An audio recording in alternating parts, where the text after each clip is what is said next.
हाँ बच्चों, हम लोग 11th क्लास अकाउंटिंग में second number chapter second discuss कर रहे थे अकाउंटिंग टर्म्स। फर्स्ट डे इसमें हमने कुछ अकाउंटिंग टर्म डिस्कस किए थे, capital, drawings, liabilities, assets. Second day आया था stock, goods, creditor, debtor, purchase return, sales and sales return. आज हम अकाउंटिंग टर्म नंबर 13 डिस्कस करेंगे, रिसिप्ट। रिसिप्ट क्या होता है बेटा? It is the amount received or receivable. It is the amount received or receivable in against of sale of goods and assets.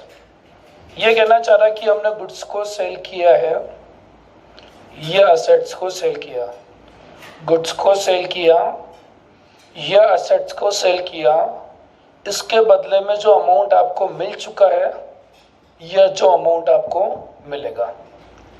It is the amount received or receivable. Received का मतलब मिल चुका है और receivable का मतलब आपको future में मिलेगा। In against of sale of goods and assets. हमने एसेट्स को सेल किया है, हमने गुड्स को सेल किया है या हमने सर्विस दिया है। हमने एसेट्स को सेल किया या गुड्स को सेल किया, इसके बदले में जो अमाउंट हमें रिसीव्ड हो चुका है या जो अमाउंट हमें फ्यूचर में मिलेगा जो रिसीवेबल है, तो इसको हम बोलेंगे receipt. It is amount received or receivable in against of sale of goods and assets. Assets और गुड्स को सेल करने के बदले में जो पेमेंट आपको मिला है या जो पेमेंट आपको फ्यूचर में मिलेगा वो होता है रिसिप्ट। बच्चों, पहले हम ये बात करते हैं, बच्चे कंफ्यूज होते हैं रिगार्डिंग टू गुड्स और एसेट्स में। तो बेसिक डिफरेंस क्या होता है गुड्स और एसेट्स में? यानी गुड्स बिजनेस का प्रोडक्ट होता है जिसमें हम रेगुलर डील करते हैं। हमने परचेज किया, सेल कर दिया, हमने परचेज किया, सेल कर दिया। तो ये हम परचेज करते हैं for the purpose of resale. हम वापस बेचने के लिए खरीदते हैं, वो क्या होता है? गुड्स होता है। आपका मेडिसिन का बिजनेस तो मेडिसिन आपका गुड्स हो गया, आपका फर्नीचर का बिजनेस तो फर्नीचर गुड्स हो गया, आपका स्टेशनरी का बिजनेस तो स्टेशनरी गुड्स हो गया, कपड़े का बिजनेस तो कपड़ा गुड्स हो गया, क्योंकि हमने खरीदा वापस बेचने के पर्पस से। लेकिन एसेट्स रीसेल के पर्पस से नहीं खरीदते। एसेट्स हम खरीदते हैं यूज में लेने के हिसाब से।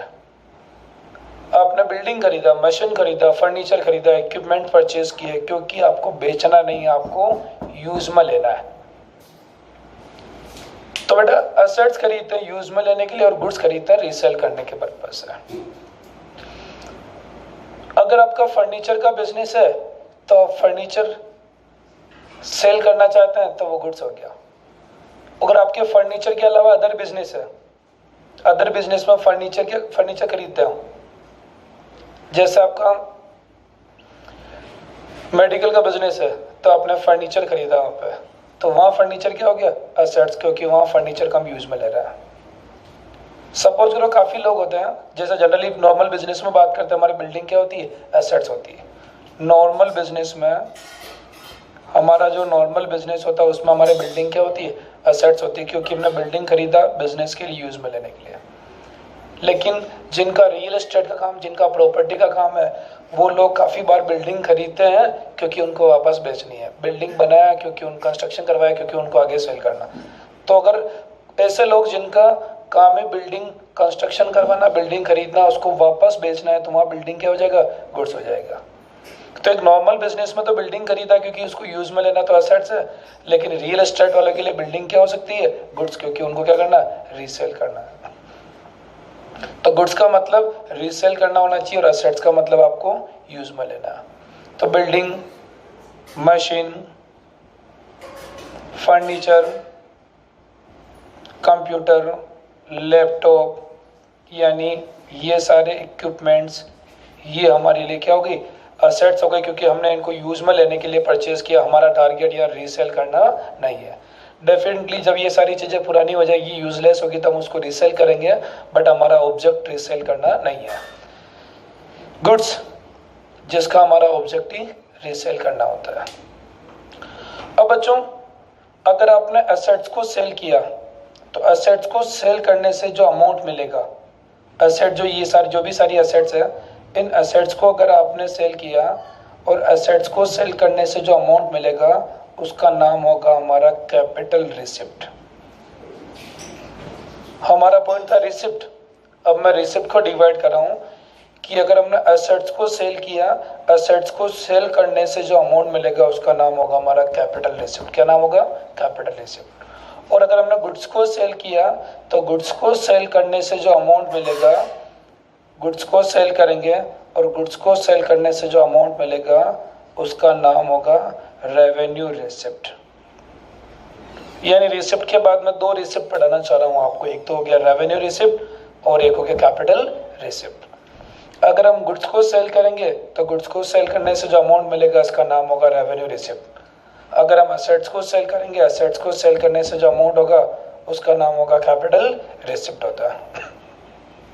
तो बच्चों, रिसिप्ट का मतलब अमाउंट रिसीव्ड और रिसीवेबल, जो पैसा मिल गया है या जो मिलेगा in against of sale of goods और एसेट्स। गुड्स में पैसा मिलेगा तो रेवेन्यू रिसिप्ट और एसेट्स में मिलेगा तो कैपिटल रिसिप्ट है। इस रिसिप्ट को आइडेंटिफाई करने का एक तरीका और है। अगर आपको रिसिप्ट रेगुलर बेसिस पर मिलती हो, अगर आपको रिसिप्ट रेगुलर बेसिस पर मिलती है तो उसको हम क्या बोल सकते हैं?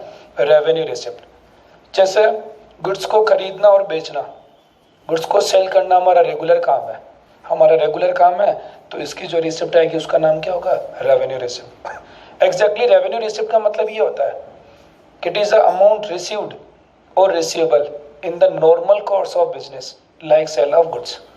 आपका काम ही क्या है? गुड्स को खरीदना और बेचना। तो गुड्स को सेल करने से जो अमाउंट मिलेगा वो रेवेन्यू रिसिप्ट, क्योंकि रेवेन्यू का मतलब होता है रेगुलर रिसिप्ट। जो पैसा रेगुलर बेसिस पे मिलता है उसको हम क्या बोलते हैं? Revenue receipt. तो गुड्स को सेल करना हमारा बिजनेस का रेगुलर काम है, तो रेगुलर काम है तो इससे जो भी पैसा मिलेगा उसको हम क्या बोलेंगे? Revenue receipt. एसेट्स को सेल करना हमारा रेगुलर काम नहीं, ऐसा कभी कभार होता है। आपके बिजनेस में बिल्डिंग है, आपने 10, 20, 25 साल काम लिया, उसको सेल कर दिया। मशीनरी 10 साल यूज में आ रही, सेल कर दी। फर्नीचर 10 साल यूज में आया, सेल कर दिया। तो ऐसा काम 10, 20, 25 साल में कभी कभार ही होता है। तो ये कैजुअल रिसिप्ट होती है, और कैजुअल रिसिप्ट होती है। असेट्स को सेल करना कैजुअल होता है, ऐसा कभी कभार होता है, इसलिए इसको हम बोलते हैं कैपिटल रिसिप्ट। अगर रेगुलर रिसिप्ट है तो रेवेन्यू रिसिप्ट है, और कैजुअल रिसिप्ट है तो कैपिटल रिसिप्ट है। क्योंकि असेट्स को बेचना, असेट्स को हम खरीदते हैं यूज में लेने के लिए, रीसेल करने के लिए नहीं है। फिर भी ये असेट्स यूजलेस हो जाती है तो आप इसको सेल करोगे, उसको सेल करने से जो अमाउंट आएगा वो हमारा कैपिटल रिसिप्ट होगा। क्योंकि असेट्स सेल करने का काम कभी कभार होता है, कैजुअल होता है, और कैजुअल रिसिप्ट को हम कैपिटल रिसिप्ट बोलते हैं। तो परफेक्टली हमने जो रिसिप्ट वाला टॉपिक पढ़ा था उसमें रिसिप्ट का मतलब क्या निकाला आप लोगों ने? It is the amount received or receivable in against of goods or assets. कि सर गुड्स को और असेट्स को सेल करने में जो पेमेंट मिल चुका है या जो मिलेगा वो क्या होगा? रिसिप्ट। अगर मैं गुड्स को सेल करूंगा तो ये मेरी रेगुलर रिसिप्ट होने से रेवेन्यू रिसिप्ट होगी, और असेट्स को सेल करूंगा तो ये मेरी कैजुअल रिसिप्ट होती है, और कैजुअल होने के बिहाफ पे मैं इसको कैपिटल रिसिप्ट बोलूंगा। तो ये हो गया हमारा रेवेन्यू और कैपिटल रिसिप्ट, जिसको मैंने पीडीएफ में ये सारी बात समझा रखी। तो ये अकाउंटिंग टर्म नंबर 13 डिस्कस किया। अकाउंटिंग टर्म नंबर 14 बात करेंगे expenditure. Accounting term number 14 expenditure.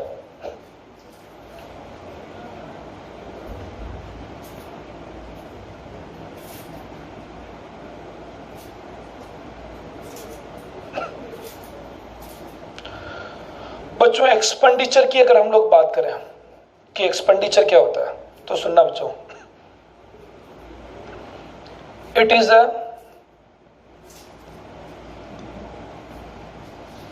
Amount spent और liabilities incurred, liabilities incurred for या against acquiring goods or assets। It is the amount spend और liabilities incurred.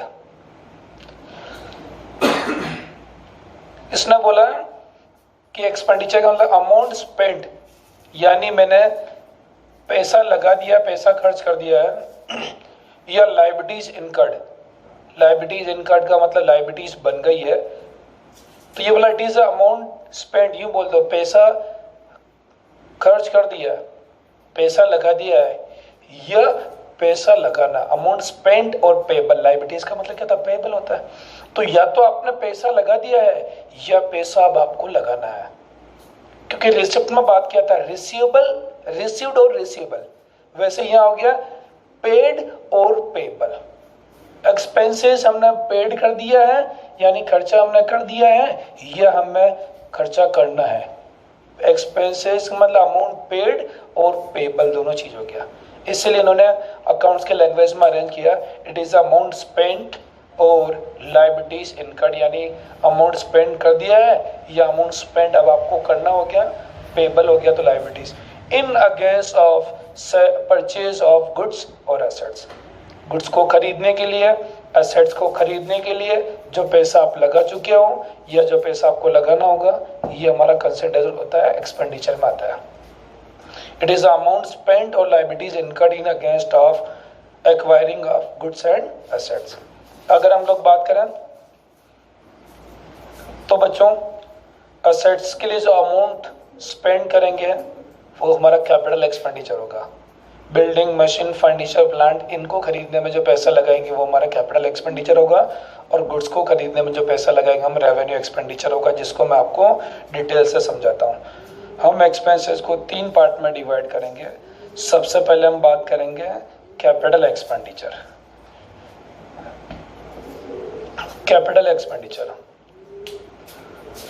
those expenditure which provide benefit more than 1 year, more than 1 year, वो expenditure जिसका benefit आपको 1 साल से ज्यादा मिलेगा।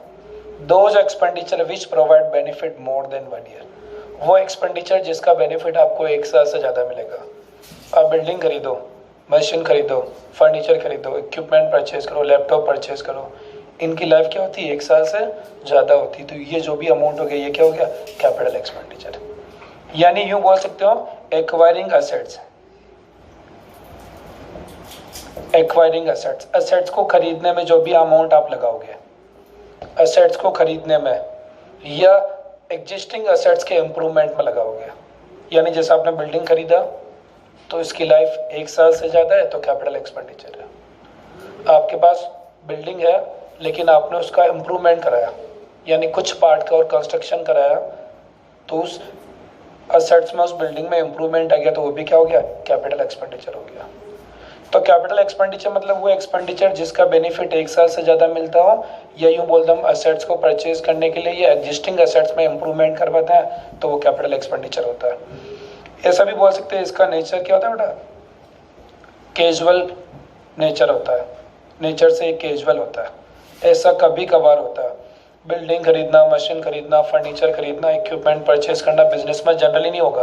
आपने बिल्डिंग खरीदी 10, 20, 25, 50 साल में, फर्नीचर खरीदा 10 साल में, मशीन खरीदी 10 साल में, तो ये नेचर से कौन सा होता है, कैजुअल होता है। तो कैपिटल एक्सपेंडिचर को आइडेंटिफाई कैसे करेंगे, यानी वो एक्सपेंडिचर जिसका बेनिफिट 1 साल से ज़्यादा हो रहा है, या यूँ बोल दूँ कि एसेट्स को खरीदने के लिए, एसेट्स को एक्वायर करने के लिए, एसेट्स को इम्प्रूव करने के लिए जो एक अमाउंट आ रहा है वो कैपिटल एक्सपेंडिचर, या यूँ बोल दो जिसका नेचर क्या होता है, कैपिटल होता है। जो मैं एग्जांपल दे रहा हूँ, तीनों बात सटीक सेट हो रही है। जैसे बिल्डिंग परचेज किया तो बिल्डिंग की लाइफ क्या, more than 1 year, building acquiring of assets हो गया, या यूँ बोल दो बिल्डिंग का नेचर क्या हो गया, कैजुअल हो गया।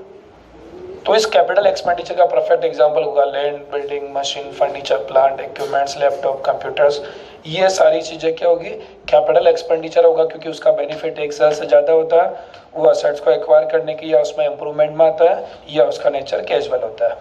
वैसे मैं सेकंड बात करूंगा आपको एक्सपेंडिचर का, सेकंड पॉइंट होगा revenue expenditure.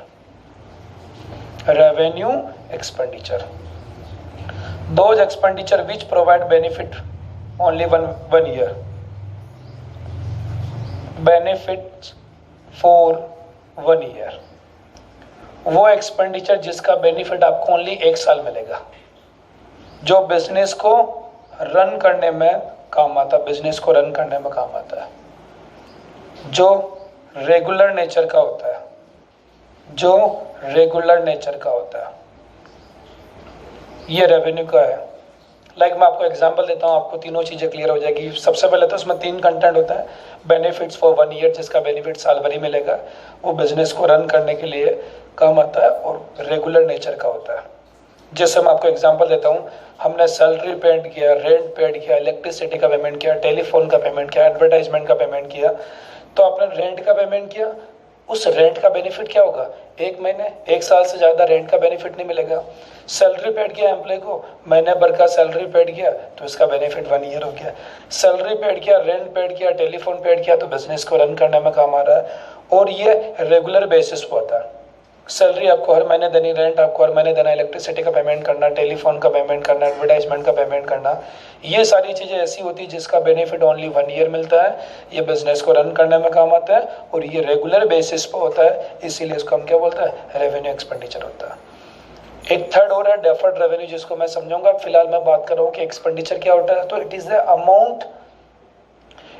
Amount spent or liabilities incurred in against of acquiring goods and assets, यानी एसेट्स को खरीदने के लिए, गुड्स को एक्वायर करने के लिए जो अमाउंट हमने स्पेंड किया या जो अमाउंट हमें स्पेंड करना होगा, वो हमारा एक्सपेंडिचर होगा। एक्सपेंडिचर 2 टाइप से होगा, कैपिटल एक्सपेंडिचर, रेवेन्यू, और थर्ड और मैं बताऊंगा आपको डेफर्ड रेवेन्यू। कैपिटल एक्सपेंडिचर कैसा होगा, कैसे मालूम पड़ेगा? Those expenditure which provide benefit more than 1 year, जो एसेट्स को एक्वायर करने या उसमें इंप्रूवमेंट में काम आता है, या ऐसा बोल सकते हैं उसका नेचर कैजुअल होता है, land, building, machine, furniture, plant, जो बेनिफिट 1 ईयर देगा, जो बिजनेस को रेगुलर बेसिस पर काम आता है और बिजनेस को रन करने में काम आता है, वो आपका रेवेन्यू एक्सपेंडिचर होता है। और इसी में एक थर्ड आएगा आपका डेफर्ड रेवेन्यू एक्सपेंडिचर। जो एक्सपेंडिचर है इसमें कैपिटल एक्सपेंडिचर, रेवेन्यू एक्सपेंडिचर, और उसी में मैं आपको थर्ड पॉइंट करवाता हूँ, deferred revenue expenditure. Deferred revenue expenditure. उसके पहले एक बात, ये जो रेवेन्यू एक्सपेंडिचर होता है उसको हम एक्सपेंसेस भी बोलते हैं। रेवेन्यू एक्सपेंडिचर को हम क्या बोल सकते हैं? Expenses.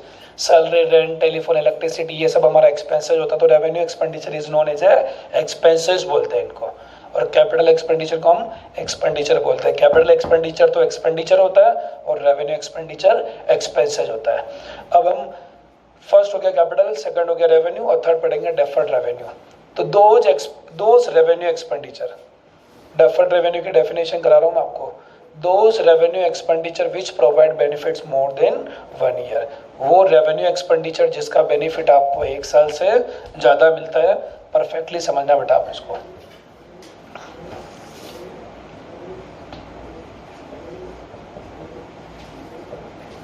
Capital expenditure,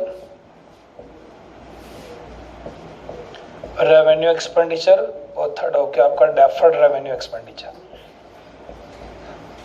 Deferred revenue expenditure. Those revenue expenditure which provide benefit more than 1 year. वो revenue expenditure, those revenue expenditure which provide benefits more than 1 year. Benefits more than 1 year, वो revenue expenditure जिसका benefit आपको 1 साल से ज़्यादा मिलेगा। In the sense उसका nature क्या हो गया? रेवेन्यू। नेचर से कौन सा है? रेवेन्यू। बट उसका बेनिफिट क्या होगा? 1 साल से ज़्यादा होगा। ये कॉम्बिनेशन हो गया। कैपिटल में आपने पढ़ा था कि सर जिसका बेनिफिट 1 साल से ज़्यादा होगा, जिसका बेनिफिट क्या होता है? 1 साल होगा, वो रेवेन्यू। बट डेफर्ड रेवेन्यू ऐसा है जो नेचर से तो कौन सा है? रेवेन्यू है, जिसका नेचर कौन सा है? रेवेन्यू, लेकिन बेनिफिट क्या हो गया? मोर देन 1 ईयर, यानी वो किस में चला गया? कैपिटल में। कैपिटल एक्सपेंडिचर का बेनिफिट 1 साल से ज़्यादा होता है, रेवेन्यू का बेनिफिट 1 ईयर होता है। बट इसने बोला कि डेफर्ड रेवेन्यू होता है those revenue expenditure which provide benefit more than 1 year, वो रेवेन्यू एक्सपेंडिचर जिसका बेनिफिट 1 साल से ज़्यादा मिलेगा। नेचर से तो कौन सा है? रेवेन्यू, लेकिन बेनिफिट क्या हो गया? मोर देन 1 ईयर हो गया।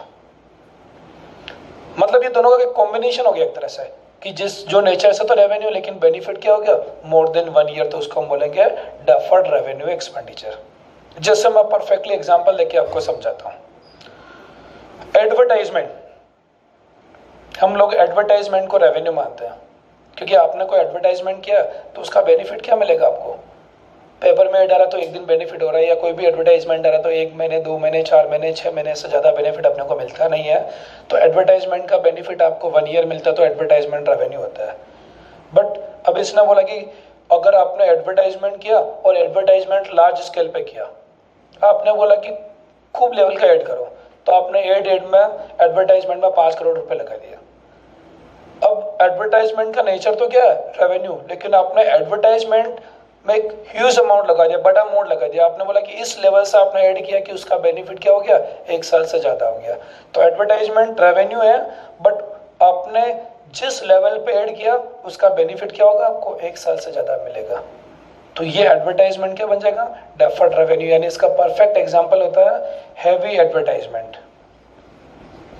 Heavy advertisement expenditure is a deferred revenue example.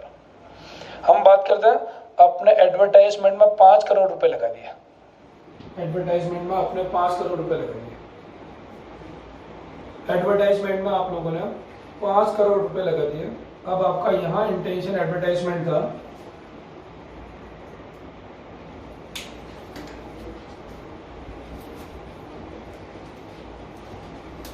आपने एडवर्टाइजमेंट में 5 करोड़ रुपए लगा दिए, बट आपको लगता है कि इसका बेनिफिट आपको 5 साल मिलेगा। जैसे 1, 2, 3, 4, 5 ईयर बेनिफिट मिलेगा। तो इस 5 करोड़ को आप 5 ईयर में डिवाइड कर देंगे। इस 5 करोड़ को हम 5 ईयर में डिवाइड कर देंगे। तो फर्स्ट ईयर आपका 1 करोड़ हो गया, सेकंड ईयर आपका फिर 1 करोड़ हो गया, थर्ड ईयर फिर आपका 1 करोड़ हो गया, फोर्थ ईयर फिर आपका 1 करोड़ हो गया, और फिफ्थ ईयर फिर आपका 1 करोड़ हो गया। यानी एडवर्टाइजमेंट का नेचर तो रेवेन्यू है, बट आपने एडवर्टाइजमेंट लार्ज स्केल पे किया, तो ये लार्ज स्केल पे किया तो हैवी एडवर्टाइजमेंट क्या बन गया डेफर्ड रेवेन्यू। मैंने यहाँ एडवर्टाइजमेंट में 5 करोड़ रुपए लगाया और मुझे लगता है कि इसका बेनिफिट मुझे 5 साल मिलेगा। तो 5 करोड़ का जो एडवर्टाइजमेंट था उसका बेनिफिट मुझे 5 ईयर मिलेगा, तो ये मेरा डेफर्ड रेवेन्यू एक्सपेंडिचर हो गया। तो 5 करोड़ इसकी कॉस्ट है और बेनिफिट 5 ईयर मिलेगा, तो पर ईयर की कॉस्ट कितनी हो गई 1 करोड़ हो गई। जैसे मेरा first year, second year, third year, fourth year, fifth year, हर ऐसा बेनिफिट कितना मिलेगा 1 करोड़ का होगा। तो इसको हम बोलेंगे डेफर्ड रेवेन्यू एक्सपेंडिचर। तो एक्सपेंडिचर को 3 पार्ट में डिवाइड किया, revenue expenditure, capital expenditure, and third is deferred revenue expenditure.